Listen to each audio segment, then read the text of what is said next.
네, 2월 25일 달빛교회 주일 예배 하나님께 드리도록 하겠습니다. 예배로의 부름으로 시작하겠습니다. 다 같이 자리에 일어나 주십시오.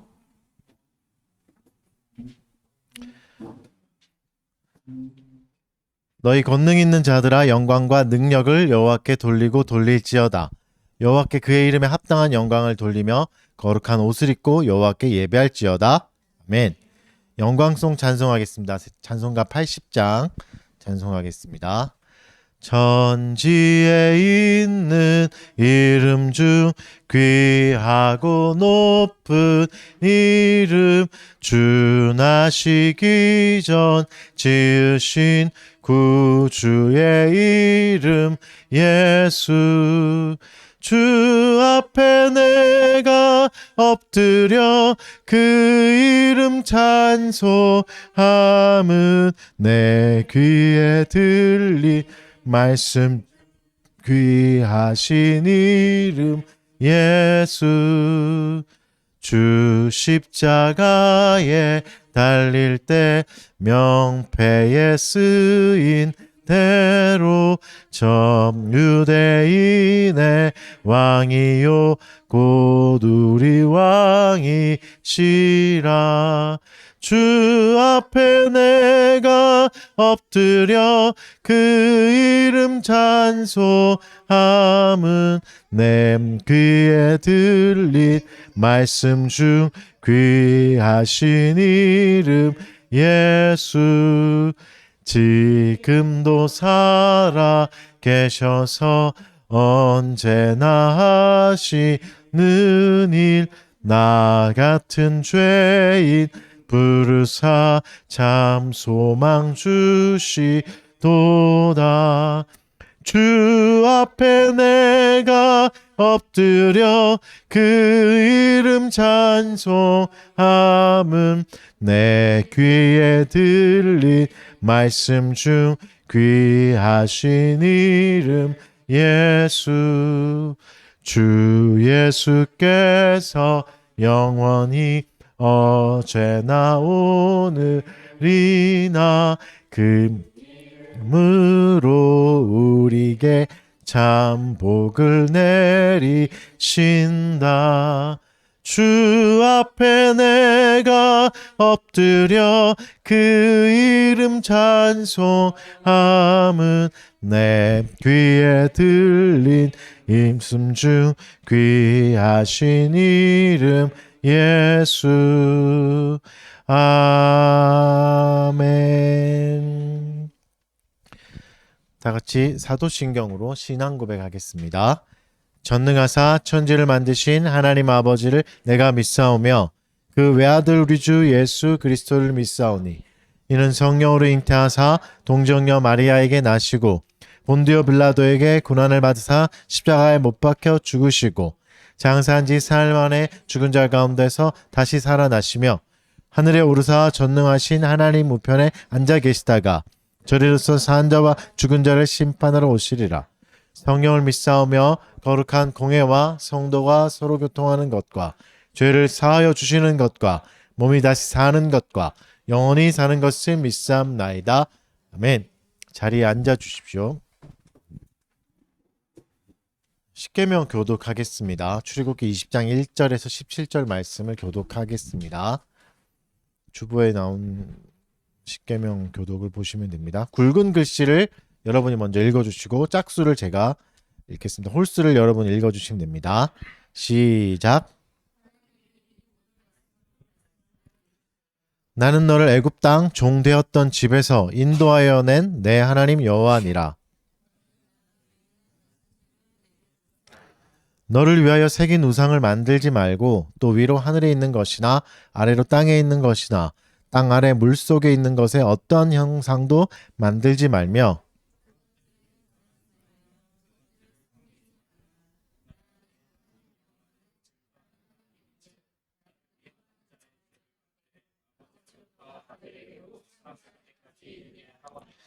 나를 사랑하고 내 계명을 지키는 자에게는 천대까지 은혜를 베푸느니라.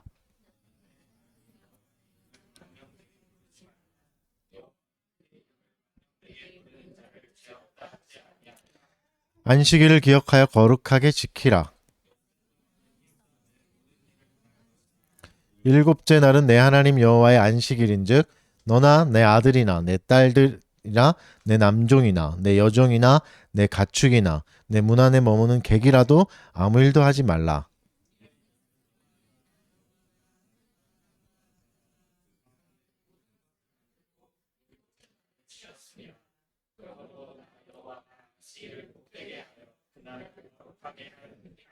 내 부모를 공경하라. 그리하면 내 하나님 여호와가 내게 준 땅에서 내 생명이 길리라. 간음하지 말라. 내 이웃에 대하여 거짓 증거하지 말라. 새 집을 탐내지 말라. 내 이웃의 아내나 그의 남종이나 그의 여종이나 그의 소나 그의 낙이나 무릇 내 이웃의 소유를 탐내지 말라. 아멘. 이 시간에 죄의 공적인 고백하도록 하겠습니다. 우리의 의로움으로 하나님 앞에 나갈 수 없음을 인정하고 하나님께 은혜를 구하는 시간, 또 깨닫지 못한 죄악들, 우리가 지었던 죄악들 회개하는 시간, 그리고 주께 순결함을 구하는 시간 잠깐 갖도록 하겠습니다.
하나님께서 우리를 흑암의 권세에서 건져내사 그의 사랑의 아들의 나라로 옮기셨으니 그 아들 안에서 우리가 속량 곧 죄사함을 얻었도다.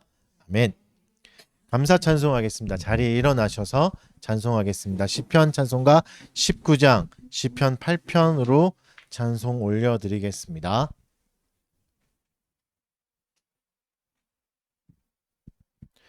오 여호와 우리 주여 주님의 이름이 온 땅 위에 어찌 그리 아름다우지요.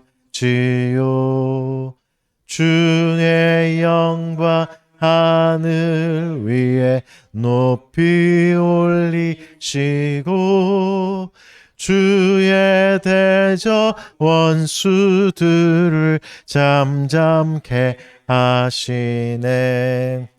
주님의 손가락으로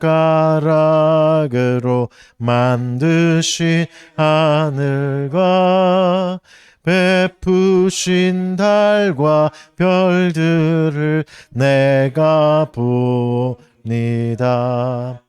사람이 무엇이 관대 생각해 주시고 인자가 무엇이 관대 돌보시나이까. 천사보다 조금 낮게 우리 만드시고 영화와 존귀로 관을 씌우셨나이다. 주의 손을 만드신 새들과 들짐승 땅과 바다 모든 만물 다 주의 것이라. 오 여호와 우리 주여 주님의 이름이 온 땅 위에 어찌 그리 아름다운지요. 아멘. 자리에 앉아주시고 기도하겠습니다. 여호와여, 주께서 나를 살펴보셨으므로 나를 아시나이다. 주께서 내가 앉고 일어섬을 아시고 멀리서도 나의 생각을 밝히 아시나이다. 아멘. 창조주 하나님 아버지, 말씀으로 만드신 세상을 바라보며 주님을 경외하며 찬양과 감사를 올려드립니다. 주의 놀라운 말씀과 사랑의 기쁜 소식에 깊이 감사하며 우리가 함께 모여 주를 예배합니다. 오늘 우리를 불러주신 이 자리에서 주의 말씀으로 우리의 마음을 열어주시고 새로운 일을 행하시는 주님을 기대하며 바라게 하여 주시옵소서. 이 시간 거룩하신 하나님 앞에 우리의 죄를 뉘우치며 회개합니다. 우리의 마음과 생각과 행동으로 주의 뜻을 어겼음을 인정합니다. 우리의 힘을 의지하고 지혜로만 살아가며 주께 돌아오지 못한 시간들을 뉘우치오니 용서하여 주옵소서. 우리 안에 있는 여전한 허무한 계획들과 죄악된 욕망들이 살아있으니 우리를 불쌍히 여겨 주셔서 우리의 마음을 새롭게 하여 주시옵소서. 성부 하나님, 주의 말씀으로 우리를 인도해 주시고 깨닫게 하여 주십시오. 성자 예수 그리스도의 피로 우리의 죄를 용서하시고 속죄하여 주시옵소서. 성령 하나님, 주의 말씀이 선포될 때 깨닫는 은혜를 허락하여 주시옵고 믿음으로 화합하여 거룩한 삶을 살아갈 수 있게 하여 주시옵소서.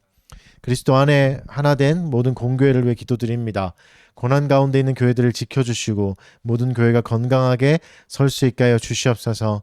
주의 말씀을 바르게 전파하고 실천하는 교회가 되게 하여 주시고 모든 교회가 은혜의 방편을 바르게 실행할 수 있도록 필요한 모든 것을 채워주십시오. 이 나라에 주의 자비와 평화가 임하기를 기도합니다. 솟고 서기는 거짓이 판치는 세상에서 주의 진리의 빛을 비춰주셔서 모든 거짓이 드러나고 오직 진리만 살아있게 하여 주시옵소서. 어려운 환경 속에서 지치고 낙심한 사람들에게 위로를 주시고 삶의 희망을 잃지 않고 살아갈 수 있도록 힘을 주시옵소서. 오늘 예배에 참석한 달빛교회 성도들을 위해 기도드립니다. 이들을 모두 축복하여 주시옵소서. 주의 말씀으로 우리의 삶에 필요한 모든 능력을 채워주시옵고 우리의 믿음을 강건하게 하여 주셔서 주의 뜻대로 살아갈 수 있도록 인도하여 주시옵소서. 학생들에게 건강한 신체를 허락해 주시고 지혜와 명철함도 주셔서 학생의 때를 유익하게 보낼 수 있도록 하여 주십시오. 몸과 마음이 단단해져 가게 하여 주시고 세상의 유혹에 휩쓸리지 않도록 이들을 지켜 주시옵소서. 새로운 길을 준비하고 있는 성도들을 붙들어 주셔서 하나님이 예비하신 길을 잘 분별하고 걸어갈 수 있게 하여 주시옵소서.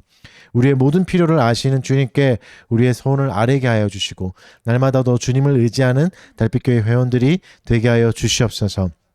오늘 선포될 말씀도 믿음으로 받게 해주시고 성령님께서 도와주셔서 주의 말씀을 깨닫고 순종하게 해주십시오. 모든 사람들이 말씀으로 위로받게 해주시고 새로운 삶을 살아갈 용기와 힘도 얻게 하여 주십시오. 우리의 길을 밝히 인도하시는 하나님의 뜻이 더 명확하게 드러나게 하여 주시옵소서. 모든 말씀 예수님의 이름으로 기도합니다. 아멘. 말씀 보겠습니다. 오늘은 히브리서 2장 5절에서 18절 말씀입니다.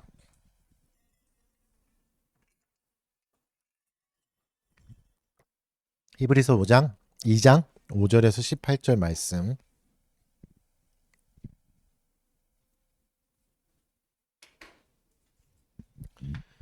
히브리서 2장 5절에서 18절 말씀 제가 봉독해 드리겠습니다. 하나님이 우리가 말하는 바 장차 올 세상을 천사들에게 복종하게 하심이 아니니라. 그러나 누구인가가 어디에서 증언하여 이르되 사람이 무엇이기에 주께서 그를 생각하시며 인자가 무엇이기에 주께서 그를 돌보시나이까. 그를 잠시 동안 천사보다 못하게 하시며 영광과 존귀로 관을 씌우시며 만물을 그 발 아래 복종하게 하셨느니라 하였으니 만물로 그에게 복종하게 하셨은즉 복종하지 않은 것이 하나도 없어야 하겠으나 지금 우리가 만물이 그에게 복종하고 있는 것을 보지 못하고 오직 우리가 천사들보다 잠시 못하게 하심을 입은 자 곧 죽음의 고난을 받으심으로 말미암아 영광과 존귀로 관을 쓰신 예수를 보니 이를 행하심은 하나님의 은혜로 말미암아 모든 사람을 위하여 죽음을 맛보려 하심이라. 그러므로 만물이 그를 위하고 또한 그로 말미암은 이가 많은 아들들을 이끌어 영광에 들어가게 하시는 일에 그들의 구원의 창시자를 고난을 통하여 온전하게 하심이 합당하도다. 거룩하게 하시는 이와 거룩하게 함을 입은 자들이 다 한 근원에서 난지라.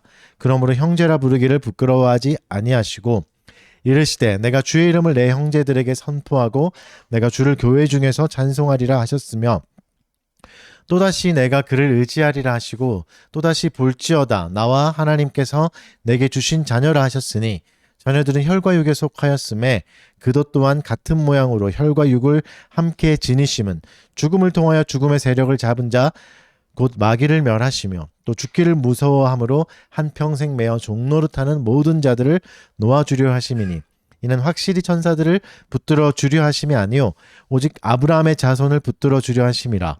그러므로 그가 범사의 형제들과 같이 되심이 마땅하도다. 이는 하나님의 일에 자비하고 신실한 대제사장이 되어 백성의 죄를 속량하려 하심이라. 그가 시험을 받아 고난을 당하셨은즉 시험 받는 자들을 능히 도우실 수 있느니라. 아멘. 오늘 히브리서 두 번째 시간입니다.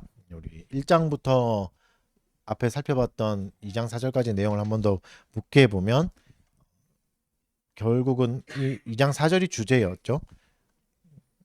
2장 1절부터 4절이 주제였죠. 큰 구원을 등한히 여기지 마라. 가볍게 여기지 마라. 흘러 떠나 내려 보내지 마라. 라는 권면의 말씀을 드렸습니다.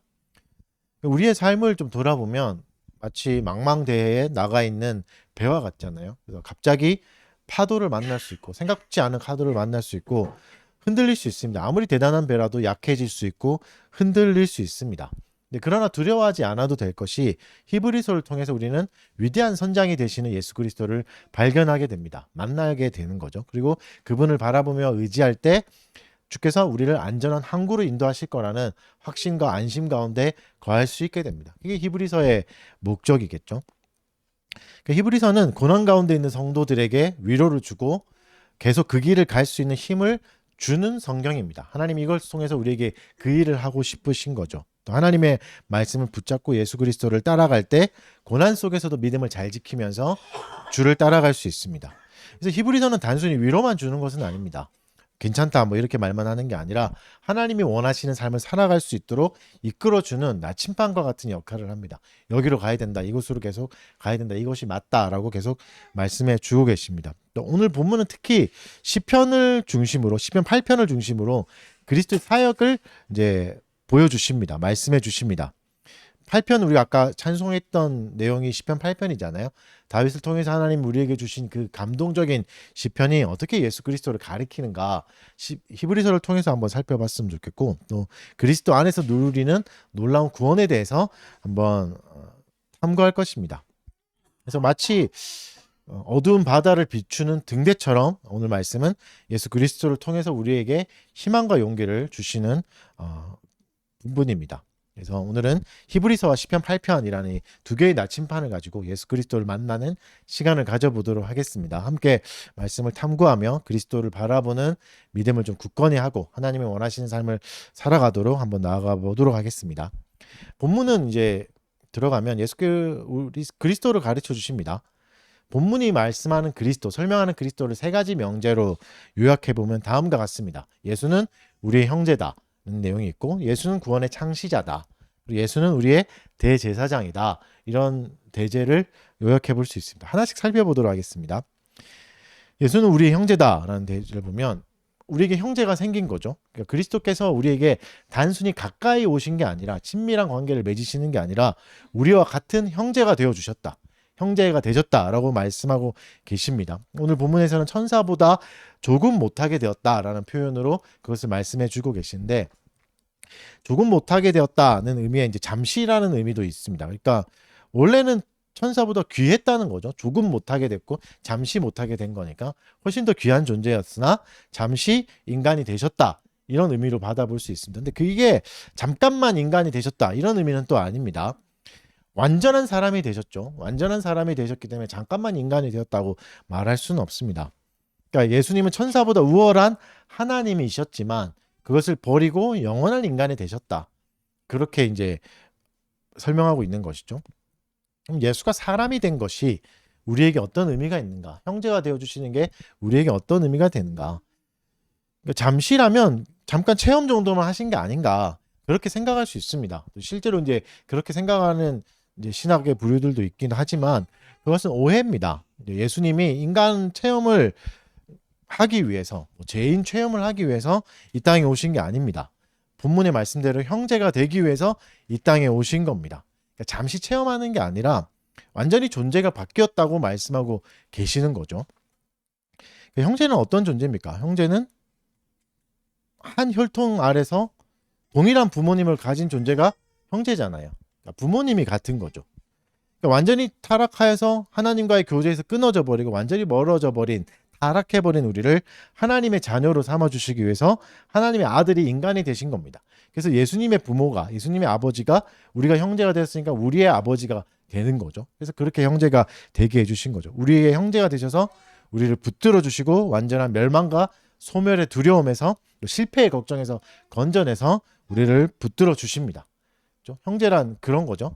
싸우기도 하지만 결국은 한 부모를 가지고 있고 결국은 위기가 있을 때 서로 도와주는 게 형제 아닙니까? 그런 의미를 말씀하고 계십니다. 근데 이게 그냥 이렇게 일어난 일이 아니라, 우발적으로 일어난 일이 아니라 구약 성경을 통해서 하나님이 계속해서 말씀해 주셨다. 이게 사실 히브리서의 내용이잖아요. 특히 또 오늘 본문은 예레미야 선지자를 통해서 약속하신 일이 드러났음을 더 자세하게 명확하게 보여줍니다.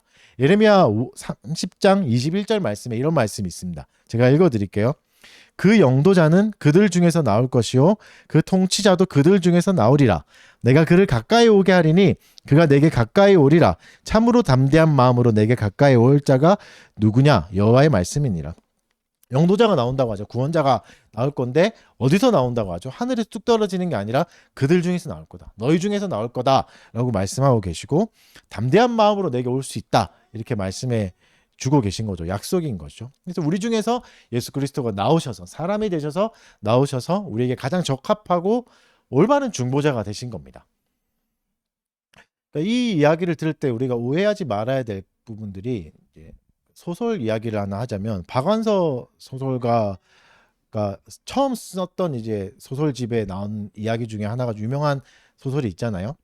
도둑맞은 가난이라는 이제 유명한 소설이 있는데, 내용을 잘 아시겠지만 간단히 요약하면 가난한 여인이, 빈민가에서 살아가는 가난한 여인이 도금 공장에서 일하는 남자를 만나게 되고 같이 살게 됩니다. 같이 살다가 알고 보니까 이 청년이 부잣집 아들인 거죠. 자신과 같은 출신의, 그냥 빈민가 출신의 사람인 줄 알았더니 부잣집 아들이었고, 아버지가 빈민촌에 보낸 거죠. 가난을 경험해 보라고, 가난을 경험해라 보낸 거죠. 이 사실을 안 주인공이 울면서 이야기합니다. 이제 부자들이 가난마저 훔쳐가는구나, 이것마저 훔쳐가는구나 하면서 이제 울부짖는 내용인데, 이게 도둑맞은 가난이라는 내용입니다.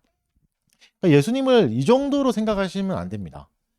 부잣집 아들, 가난을 체험하러 온 부잣집 아들처럼 생각하시면 안 됩니다. 예수님이 형제가 되셨다는 것은 단순히 체험이 아닙니다.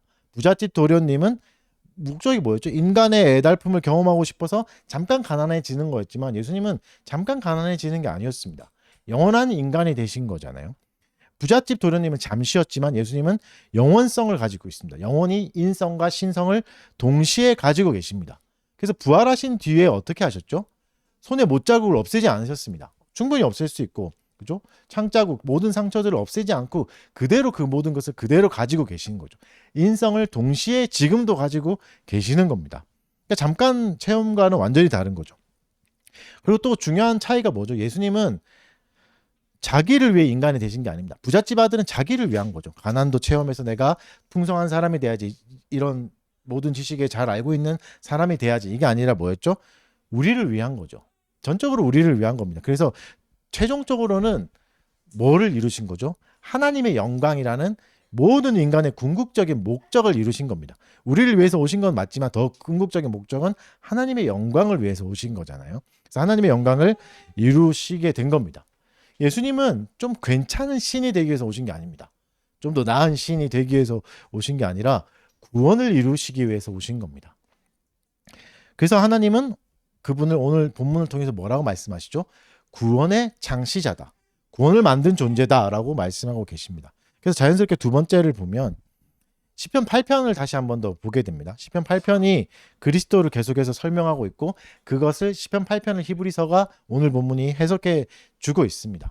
근데 우리가 잘 알고 계시듯이 시편 8편은 인간에게 베풀어 주신 하나님의 은혜에 감격하며 찬양하는 노래잖아요. 우리 여행 갔을 때 시편 8편 부르면서 막 감격하는 게 시편 8편이잖아요. 근데 그것이 왜 그리스도를 가리키는 내용이 됐을까? 이거는 인간에게 베풀어 주신 은혜 아닌가? 왜 그렇게 됐지? 이렇게 생각해 볼 수 있는데, 그 핵심은 이해하는 데 핵심은 타락에 있습니다. 타락은 뭐죠? 하나님이 우리에게 셀 수 없는 은혜를 베풀어 주셨지만 타락하여서 우리는 이제 온전히 그 은혜를 누릴 수 없게 되었다. 이게 타락이잖아요.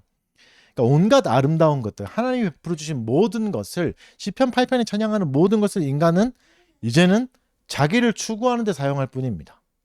그렇죠? 창세기에서 말씀하는 가인의 후손들 생각나시죠? 가인의 후손들의 족보를 보면 대단한 산업과 새로운 기술은 가인의 후손이 다 이룩합니다. 근데 그게 목적이 뭐였죠? 자기 자신을 추구하는데 다 사용됩니다. 자기를 세우는데, 자기를 자랑하는데 사용되고, 하나님의 영광이라는 원래의 목적은 다 사라지죠. 자신의 이름만 높이고 자신만 과시하는 게 그 수단이 완전히 타락해 버린 거죠. 남은 것은 뭐죠? 자신의 안위와 자신의 존재를 지키는 이기적인 삶밖에 남지 않았습니다. 이게 타락의 삶입니다. 하나님이 아무리 좋은 걸 베풀어 주셔도 이렇게밖에는 안 되는 거죠.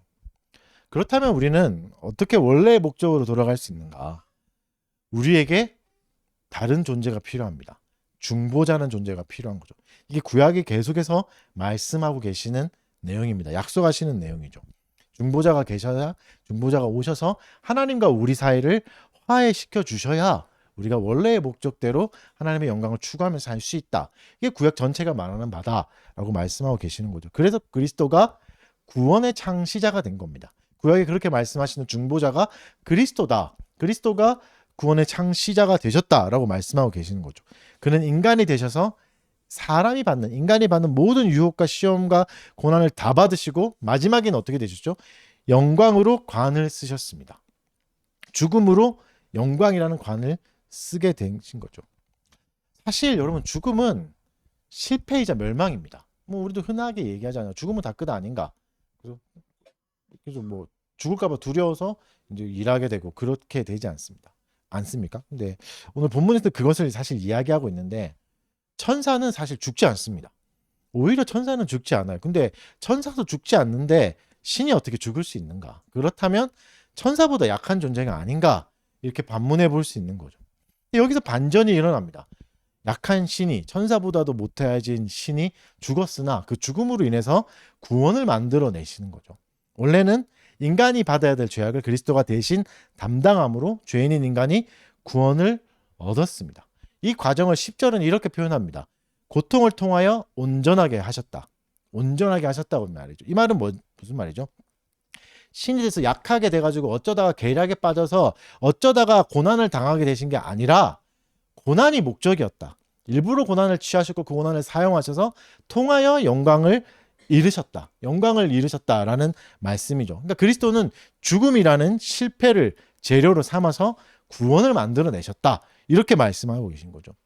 그러니까 인간이 가장 무서워하는 실패, 이게 죽음이잖아요. 사회적 죽음을 두려워하고, 우리가 아무것도 안 될까 봐 두려워하고, 뭔가를 못 이루고 죽을까 봐 두려워하고, 사람들이 나를 무시할까 봐 두려워하는, 이 모든 게 죽음에 대한 공포와 두려움 아닙니까? 그러니까 예수님은 그것을 재료로 삼으셨습니다. 완전히 사회적으로도 죽으시고 육체적으로도 완전히 죽으셨죠. 근데 그 실패와 고통으로부터 예수님은 구원을 만들어내셨습니다. 그는 영광과 존귀의 관을 쓰셨다고 오늘 본문은 말씀합니다. 그런데 눈에 보이는 건 다릅니다. 영광과 존귀의 관을 쓰셨다고 하지만 눈에 보이는 건 뭐죠? 그리스도의 왕자는 뭐였죠? 십자가였습니다. 처절한 십자가고 아무것도 가지지 못하는 십자가가 그리스도의 왕자였고, 그리스도가 영광의 관은 뭐였죠? 가시관이었습니다. 쓰는 순간 피가 날 수밖에 없고 찌를 수밖에 없는 초라하고 조롱의 대상인 가시관이었죠. 이게 그리스도의 영광과 그리스도의 관이었던 거죠. 그래서 8절에는 이렇게 말씀하십니다. 만물이 그리스도께 복종해야 하지만 아직 그것이 보이지 않는다. 복종하는 게 당연하다. 그리스도가 모든 걸 다 이루시고 모든 만물 위에 다시 서셨기 때문에 이제는 만물이 다 따라야 돼. 순종해야 돼. 그런데 눈으로는 보이지 않아. 이렇게 말씀하고 계시는 거죠. 이게 무슨 말씀이죠? 우리 시야의 한계를 말씀해 주시는 겁니다. 눈으로는 다 볼 수 없어. 그리스도가 이런 걸 다 볼 수 없어. 눈으로 보는 건 뭐죠? 초라한 십자가입니다. 눈으로 보는 건 가시관이고 실패한 한 명의 교주죠. 그러나 믿음의 눈으로 보면 이것이 구원을 만든 구원의 창시자다라고 말씀해 주고 있는 겁니다. 믿음으로 보면 부끄러운 것밖에 보이지 않습니다. 신앙생활은 그렇습니다. 그냥 믿음의 눈으로 보면 거기에 뭐가 있죠? 세상 어디에도 없는 영광과 존귀가 있습니다. 그것을 오늘 본문을 통해서 말씀하고 계시는 겁니다. 그래서 여러분 십자가의 그리스도를 볼 때 시편 8편의 의미를 깊은 의미를 다시 깨달을 수 있습니다. 그러니까 시편 8편이 노래하듯이 하나님이 인간에게 그저 좋은 세상을 베풀어 주신 게 아니라 그 속에서 뭘 보라는 거죠? 하나님의 영광을 보라. 진짜 너희가 믿음의 눈으로 봐야 될 이 영광을 보라라고, 그래서 이걸 보라고 베풀어 주신 거다라는 걸 깨달을 수 있는 겁니다. 그래서 여러분 구원의 창시자를 통해서 우리가 뭘 추구할 수 있습니까? 영광을 추구할 수 있습니다. 영광으로 따라갈 수 있습니다. 그 안에서 세상의 아름다움을 다 누릴 수 있습니다. 그 아름다움은 뭐죠? 고통과 고난 속에서도 영광이 피어날 수 있다는 겁니다. 예수님이 뒤바꿔 버리신 논리와 세상의 원리가 이겁니다. 고통과 고난 속에서도 이제 영광이 피어난다. 그리스도가 그것을 이루셨다. 그래서 기꺼이 그것을 위해서 희생할 수 있고 때로는 바보 같아 보이는 먼 길을 돌아갈 수도 있습니다. 왜죠? 거기에 영광이 있다는 것을 알기 때문에 희생도 아깝지 않습니다. 어떠한 희생도 아깝지 않습니다. 더 값지고 귀한 것을 얻었기 때문입니다. 이것을 다른 말로 하면 무슨 말이죠? 그래서 우리는 이제 하나님의 말씀에 순종할 수 있다. 이겁니다. 영광을 볼 수 있다. 우리가 고난을 견딜 수 있다. 실패 속에서도 하나님을 따라갈 수 있다. 이 말은 뭐죠? 하나님께 이제 순종할 수 있다. 이 말입니다. 여러분 우리가 지난번에 이제 결혼과 가정에 대해서 쭉 보고 계속해서 이제 어떻게 살아야 되는가 십계명을 얘기하고 십계명을 나눌 때 늘 깨달을 생각이 드시겠지만 하나님의 말씀을 따르고 순종하는 건 어리석어 보입니다. 희생 같아 보이고 너무 큰 헌신이 있는 것 같아 보입니다. 세상 사람들은 그렇게 살지 않는데, 세상 사람들 자기 마음대로 사는데 뭐 그렇게 경계 정하지 않고 선 지키지 않고 마음대로 자신의 유익을 구하고 쾌락을 추구하며 살아도 괜찮은데, 오히려 칭찬하는데, 하나님의 말씀을 따르는 것은 이게 뭐 유익하냐, 이게 뭐가 아름다워 보이냐 생각할 수 있겠죠. 근데 그리스도는 그 길이 가장 아름답다, 영광스럽고 존귀한 길이라고 알려주고 계시고 보여주고 계십니다. 뭘로요? 십자가로요. 미련해 보이는 십자가. 베드로도 말렸던 그 십자가의 길이 하나님의 순종하는 길이다, 하나님의 일이다 라는 걸 보여주시는 거죠. 사랑하는 성도 여러분, 믿음의 눈으로 세상을 보십시오. 세상의 욕심의 눈으로 보면 하나님의 말씀이 미련해 보입니다. 하나님의 말씀에 의지해서 보면 세상이 미련해 보이는 거죠. 세상이 미련해 보일 때까지 믿음의 눈을 가지고 계셔야 됩니다. 믿음의 눈을 보십시오. 그러면 세상은 하나님의 영광으로 가득 차 있습니다. 고통 속에서도, 빈민가 속에서도, 하루를 힘겹게 버텨내는 사람들의 삶 속에서도 영광을 바라보는 도구를 찾아낼 수 있습니다. 그리스도를 따라가는 삶이 이렇습니다. 영광과 존귀로 가득 차 있는 겁니다. 뭐가 있을 때요? 믿음의 눈을 볼 때 내 시야의 한계를 인정하고 눈에 보이는 것이 다가 아니다는 걸 인정할 때 그리스도의 영광의 길을 따라갈 수 있는 겁니다. 구원의 창시자는 우리에게 그 일을 행하여 주신 겁니다. 마지막으로 보면 그리스도는 어떤 존재입니까? 신실한 대제사장입니다. 마지막에는 그리스도가 대제사장이라고 말씀해 주십니다. 대제사장이 이제 하는 주된 일은 뭐죠? 속죄일에, 1년에 한 번 있는 속죄일에 거룩한 곳인 지성소에 홀로 들어가서 이스라엘의 죄를 위해서 속죄하는 제사를 지내는 역할을 맡았습니다. 1년에 딱 한 번, 한 명만 들어갈 수 있는 그곳이잖아요. 그게 대제사장의 일이잖아요. 근데 그리스도가 그런 존재가 되셨다 말씀해 주시고 우리의 죄악을 위해서 제사를 지내셨다. 그리고 놀랍게도 그분은 제물의 역할까지도 감당하셨다 라고 말씀하고 계신 겁니다. 단 한 번에 영원한 제사를 드리셔서 하나님을 만족시키셨다라고 이제 뒤에 가서 이제 계속해서 이브리서가 말씀하십니다. 대제사장에 관해서는 뒤에서 또 계속 이야기하기 때문에 그때 또 한번 자세히 살펴보겠습니다. 오늘 본문이 말하는 부분만 좀 보면 오늘 대제사장이 되신 그리스도를 어떻게 말씀하시냐면 자비하고 신실하시다. 자비하고 신실하시다라고 두 가지를 묘사하면서 설명하고 있습니다. 그러니까 그리스도는 기꺼이 우리와 같이 되셨고 기꺼이 제물이 되셨습니다. 우리와 같은 존재가 되셨기 때문에 뭘 알고 계시죠? 우리의 고통과 아픔을 알고 계십니다. 경험하여 다 알고 계시는 거죠. 근데 여러분, 하나님은 전지전능하신 분입니다. 경험하지 않아도 사실 알고 계시죠. 인간의 모든 아픔과 고통을. 그런데도 경험하셨다는 건 뭐죠? 정보를 얻기 위함이 아닙니다. 지식을 얻기 위함이 아닙니다. 무슨 마음이죠? 함께 하고 싶은 마음인 거죠. 사랑이고 자비하심이죠. 굳이 겪지 않아도 다 알고 계시는 건데 일부러 완전한 인간이 되셔서 모든 걸 다 겪으신 겁니다. 여기서 하나님의 자비하심, 그리스도의 자비하심을 보게 됩니다. 또 하나 더, 인간이 되셔서 고통과 고난을 받으셨지만 우리가 상상도 못할 고난과 어려움도 겪으셨습니다. 그게 뭐죠? 하나님으로부터 오는 두려움입니다. 하나님과 끊어지는 공포와 두려움입니다. 그걸 견뎌내셨습니다. 그러니까 하나님과 끊어지는 두려움을 완벽하게 견뎌내셨죠. 사실 우리는 태어날 때부터 타락한 존재, 죄인이어서 하나님과 끊어진 채로 태어납니다. 사는 동안에도 하나님의 교제 안으로 우리 스스로 들어갈 수 없습니다. 그래서 우리는 하나님의 교제라는 상태를 알 수 없습니다. 타락한 존재로 태어났기 때문에. 잠깐 종교적 감격을 누릴 수 있고 은혜라는 말하는 것들 누릴 수 있지만 그걸 하나님의 교제라고는 말할 수 없습니다. 훨씬 더 뛰어난 거기 때문에 하나님의 교제는 누구만 누릴 수 있죠? 온전한 존재만 누릴 수 있습니다. 죄가 없는 존재만. 그리스도밖에 없습니다. 그리스도가 그걸 누리시는 거죠. 근데 그리스도는 그거를 끊어지는 경험을 하신 겁니다. 우리같이 아예 모르는 사람들은 끊어졌다고 해도 뭐 별 말은 아예 처음부터 없었으니까 잘 모르지만 풍성한 교제를 누리다가 끊어진 건 더 큰 두려움입니다. 괴로움이죠. 근데 그리스도가 그것을 견뎌내신 겁니다. 하나님과 끊어지는 괴로움과 공포와 두려움을 견뎌내신 거죠. 그래서 우리가 그리스도 안에서 하나님과의 교제를 누릴 수 있게 된 거죠.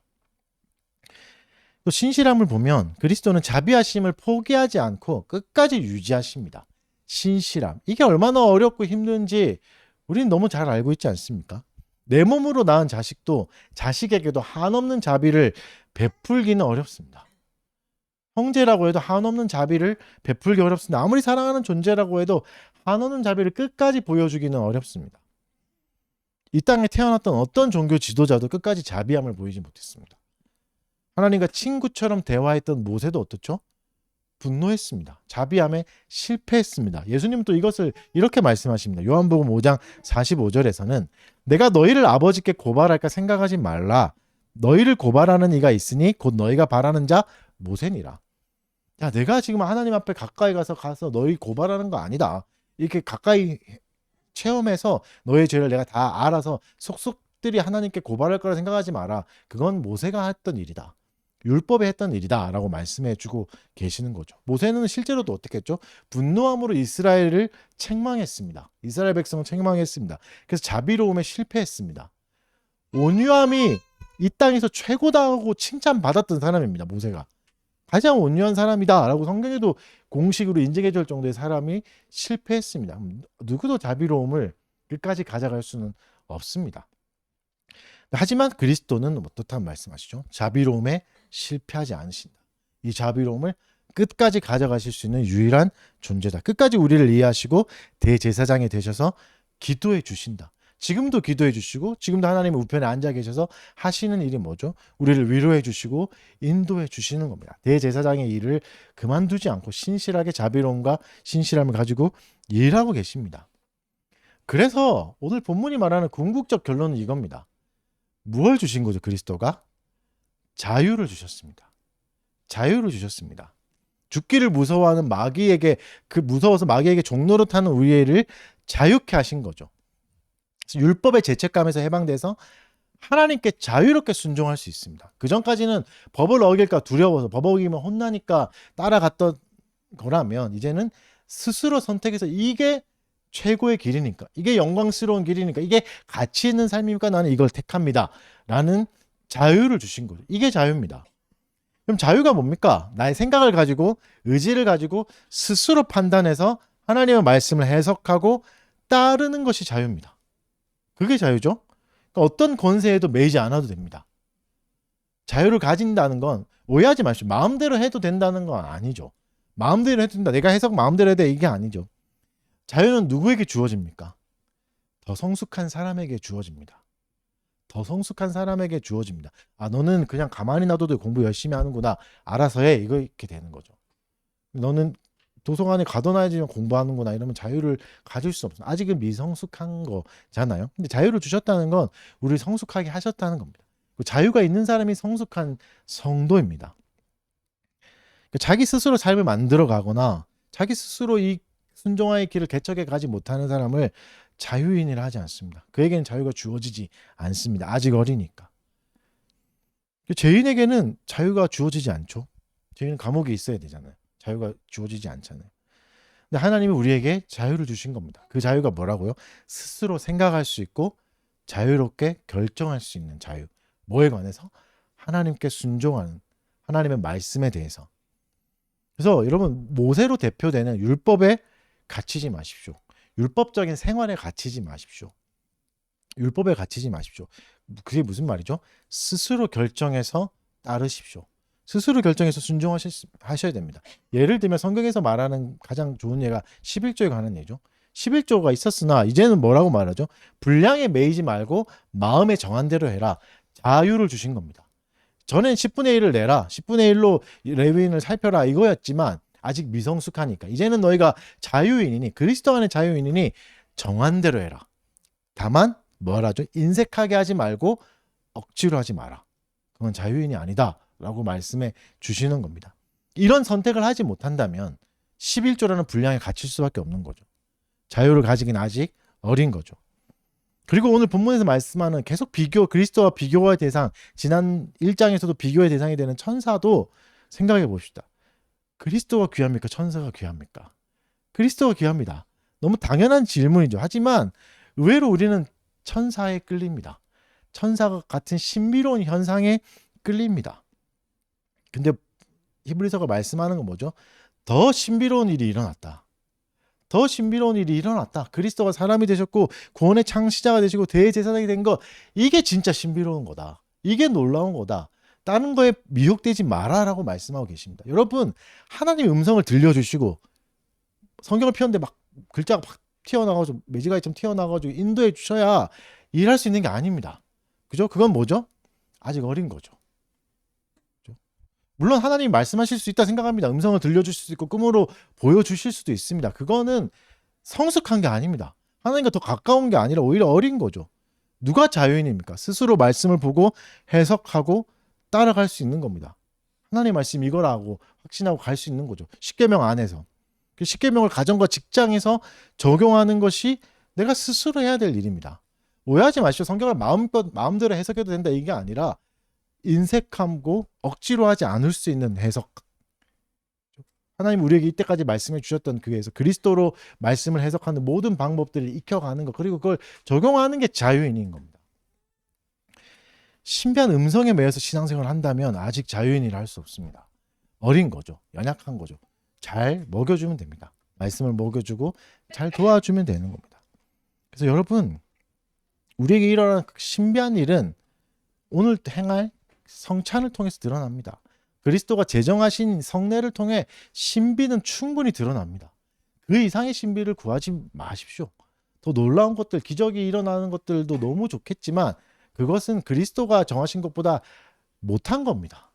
천사처럼 보여주고 천사가 찾아서 말해주고 천사가 나의 길을 열어주고 막 보호해주고 하는 것도 신비로운 일이지만 그리스도에 비하면 아무것도 아닙니다. 못한 것이다 라고 말씀해 주시는 겁니다. 그래서 여러분, 자유인으로 살아가십시오.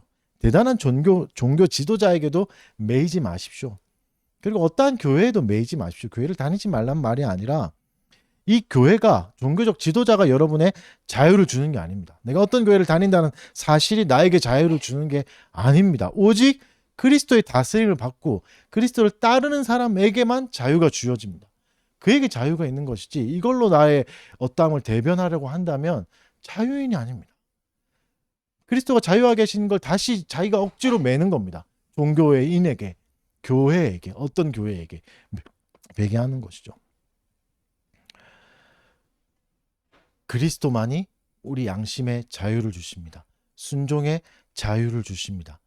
그 자유를 잘 누릴 수 있도록 연습하고 훈련하셔야 됩니다. 어디에도 매이지 않는, 마귀를 두려워하지 않는 자유는 이겁니다. 순종할 수 있는 자유입니다. 결론을 맺겠습니다. 그리스도를 다시 한번 생각해 보십시오. 여러분, 그리스도는 좋은 교회 오빠가 아닙니다. 단순히 좋은 교회 오빠가 아닙니다. 우리와 같은 존재가 되셨으나 형제라고 해서 오빠라고 불러야 되겠다 이렇게 적용하시면 안 되죠. 왜죠? 죄는 없으신 존재이라서 우리와 다릅니다. 그러니까 죄에 빠져 타락한 우리를 보면서 어머나 어떡하나 전전긍긍하는 그 어떤 무슨 CCM 가사에 나오는 그런 분이 아닙니다. 하나님과 멀어져가는 존재를 보면서 안타까워서 눈물 흘리시고 야 저 쟤 좀 누가 어떻게 좀 해달라 막 이렇게 막 어쩔 줄 모르는 그런 분이 아닙니다. 또 인정에 호소하면서 우리를 붙잡는 분도 아닙니다. 오늘 본문이 말씀하신 그리스도는 어떻죠? 적극적으로 우리를 구원해내는 분입니다.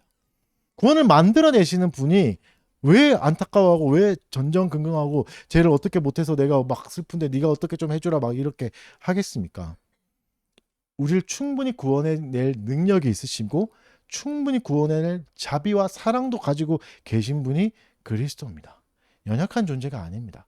좋은 교회 오빠가 아닙니다. 그래서 여러분 그리스도를 바라보며 놀라시고 찬양하십시오. 더 큰 존재인 그리스도를 더 높여 드리십시오. 내 영혼에 복음을 전하십시오. 오늘 본문에서는 교회에서 찬양한다고 나오는데 교회가 에클레시아고 에클레시아 꼭 교회로만 번역되지는 않습니다. 회중들, 무리들이라고 번역할 수도 있습니다. 많은 사람들 중에서 찬양하리라. 복음을 전하리라. 내 영혼에게 복음을 전하리라. 매이지 마라. 진정한 자유와 말씀으로 선택하라. 인색하지 않고 억지로 하지 마라. 라고 스스로에게 전할 수 있어야 됩니다. 모세로 대표되는 율법주의적인 삶에도 갇히지 마십시오. 율법은 물론 지켜야 되고 말씀에 순종해야 되겠지만 벌이 두려워서 이거 해야 되니까가 아니라 하나님이 기뻐하시는 일이기에 기꺼이 선택하는 성숙한 사람이 되십시오. 그리스도가 해석해 주시는 대로 성경을 받으면 됩니다. 내 마음대로 해석하는 게 아니라 그리스도가 해석해 주시는 대로 받고 그리스도가 알려주신 신비한 일에만 잘 참여하면 됩니다. 그게 그 이상의 것은 오히려 우리의 자유를 없애버리는 어리석은 일이 됩니다. 그것에 매이게 된다면. 사랑하는 여러분, 자유인으로 살아가십시오. 그리스도를 마음껏 누리면서 살아가십시오. 우리 이 시간에 잠깐 기도하도록 하겠습니다. 우리의 형제가 되신 구원의 창시자가 되신 대제사장이 되신 그리스도를 바라보게 해달라고 믿음의 눈을 뜨게 해달라고 그리고 어떠한 것에도 매이지 않는 오직 그리스도의 말씀에만 매여서 인색하지 않고 억지로 순종하지 않는 자가 되게 해달라고 우리 다 같이 한번 잠깐 기도하도록 하겠습니다.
사랑하는 주님 감사합니다. 오늘도 말씀을 통해서 우리에게 그리스도를 비춰주시니 감사합니다. 우리의 형제가 되어주시고 구원의 장시자가 되어주시고 대제사장이 되어주신 그리스도를 다시 바라봅니다. 우리의 생각보다 훨씬 크신 주님을 매일 의지하게 하여 주시고 그리스도께 전적으로 의존하여 또 그리스도를 따르는 진정한 자유인으로서 신앙생활을 할 수 있게 해 주시옵소서. 우리를 보내시는 그 모든 자리에서 적극적으로 말씀을 성취하고 또 해석하고 적용하면서 또 진정한 자유인으로서 신앙을 지켜나가는 믿음을 지켜나가는 우리들이 되게 하여 주시옵소서. 그래서 우리의 모든 삶이 많은 사람들 앞에서 많은 사람들과 함께 그리스도를 찬양하는 삶이 되게 하여 주시옵소서. 감사드리며 예수님 이름으로 기도합니다.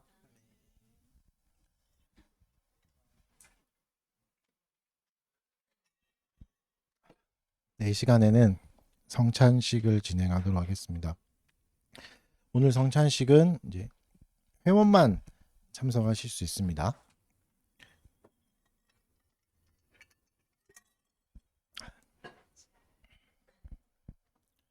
잠깐 힘 좀 돌리고 가겠습니다.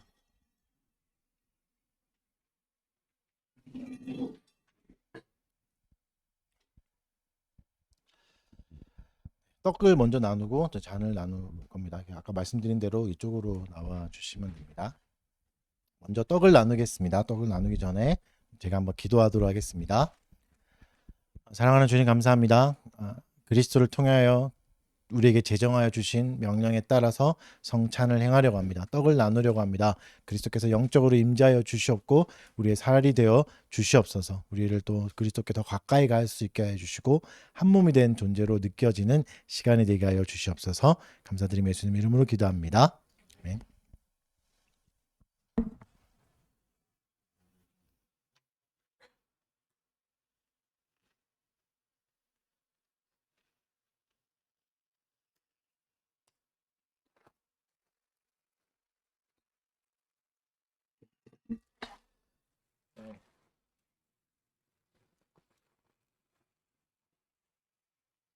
그리스도의 거룩한 제정하심과 명령하심 따라서 우리의 그리스도 복되신 그리스도를 따라서 본을 따라서 제가 이 빵을 취하고 살해하고 떼어서 여러분에게 나누어 주려고 합니다. 그리스도의 몸이 십자가에서 이렇게 찢겨지셨습니다. 우리에게 살이 되어 주셨습니다. 한 분씩 오시면 제가 떼어드리겠습니다.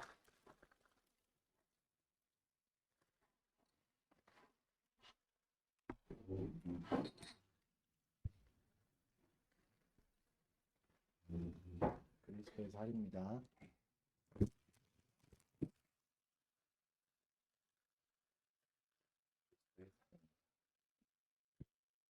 들고 들어가셔서 한 번에 같이 기념하겠습니다. 들고 계시면 그리스도의 살입니다.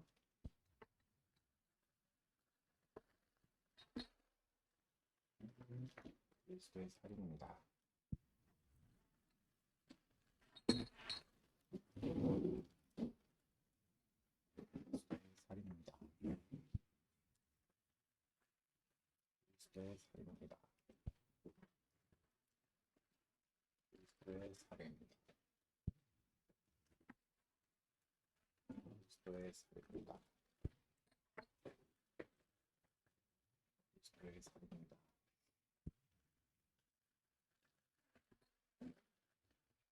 그리스도의 받으시죠.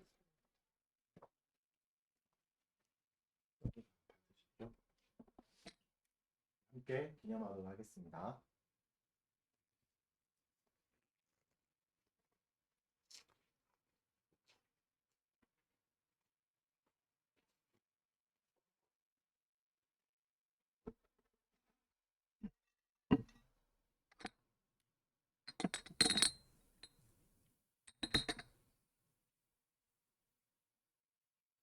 최대한 감각적으로 해야 되니까 오래 씹으셔도 됩니다.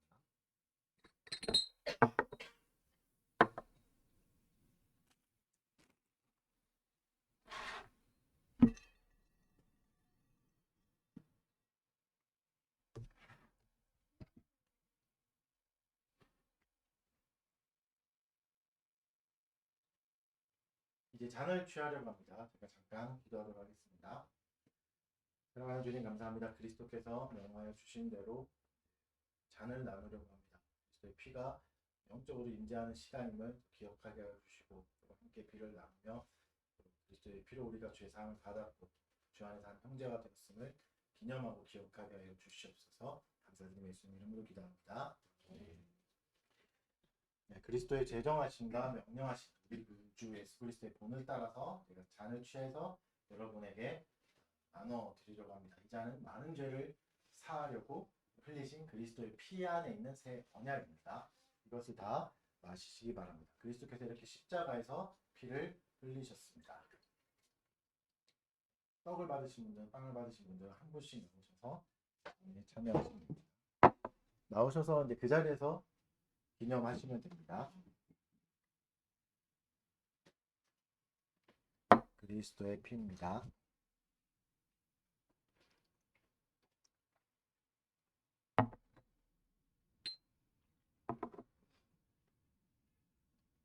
그리스도의 피입니다. 천천히 드셔도 됩니다. 그리스도의 피입니다.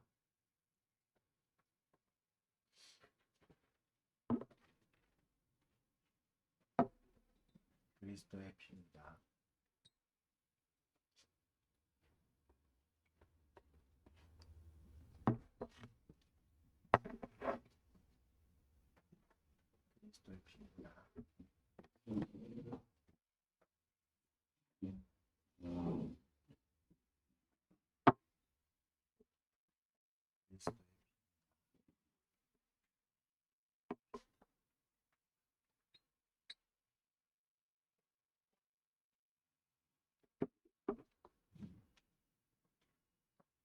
그리스도의 피입니다.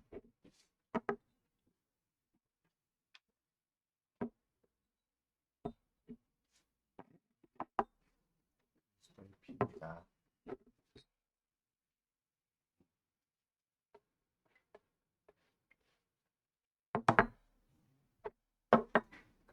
피입니다.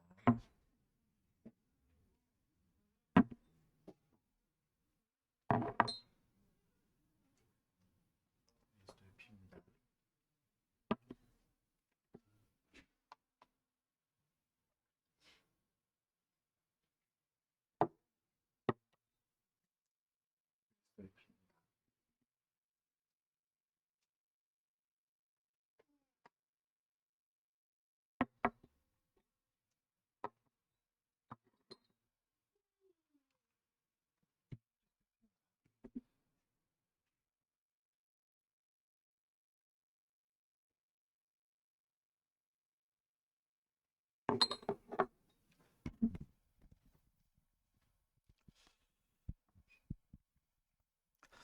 네, 성찬을 마쳤습니다. 우리 다 같이 일어나서 찬송하겠습니다. 감사 찬송하겠습니다.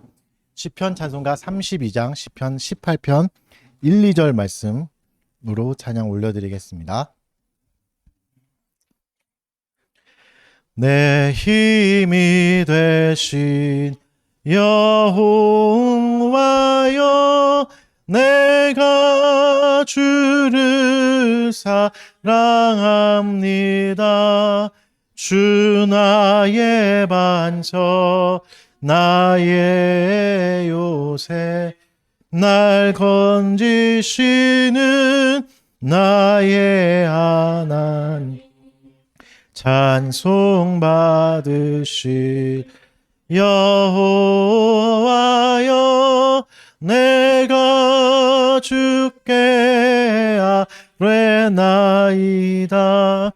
주 나의 방패, 나의 산성, 내 피할 바위, 또 나의 구원.